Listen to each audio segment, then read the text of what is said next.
নমস্কার বন্ধুরা, কেমন আছেন সবাই? আশা করি সকলে ভালোই আছেন। তো আমার শরীর তো মোটামুটি এখন আছে, আর মনও ভালো থাকছে না। তার কারণ আমাদের দেশে এখন যা চলছে, গোটা পৃথিবী জুড়ে যখন যুদ্ধ চলছিল, আমরা সেটা টিভিতে খবরে নিউজে দেখছিলাম। আর এখন তো আমাদের দেশেই যুদ্ধ চলছে।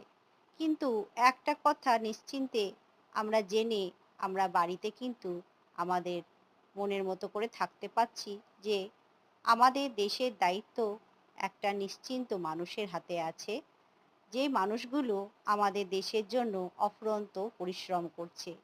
তাদের জীবন বাজি রেখে আমাদের দেশের জন্য তারা যুদ্ধ করছে। তো তারাও ভালো থাকুক, সুস্থ থাকুক, তাদের মঙ্গল প্রার্থনা কামনা করি। আর তারাও যেন তাদের মায়ের কাছে ফিরতে পারে, আমাদের বীর সন্তানেরা।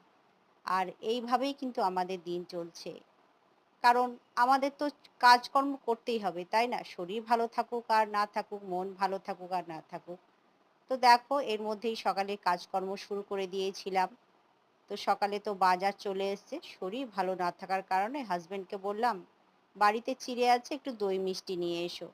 ও দই, মিষ্টি, কলা এসব নিয়ে এসছিল। আর এখনকার আম বুঝতেই পারছো, হিমসাগর আম কিন্তু মিষ্টি না।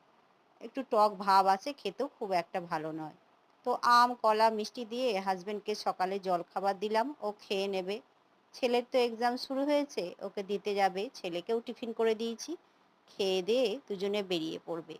সমস্ত বাজার নিয়ে এসছিল, তো সেগুলো তুলে রাখলাম ধুয়ে। আর এই দেখো আমি বলেছিলাম ডাল ভাত করব, কিছু আনতে হবে না। তো ছেলে আবদার করেছে বাবার কাছে চিকেন খাবো। তো ছেলেকে দিয়ে আসার সময়ে একটু চিকেন নিয়ে এসছে। তো সমস্ত মসলা দিয়ে ম্যারিনেশন করে একটু টক দই দিয়ে অল্প তেল মশলা দিয়ে ভালোভাবে কষিয়ে গরম জল দিয়ে রান্না করলাম চিকেনটা। তো চিকেন করেছি, আর কি করেছিলাম দেখো, চিকেনটা অনেক দেরিতেই করলাম।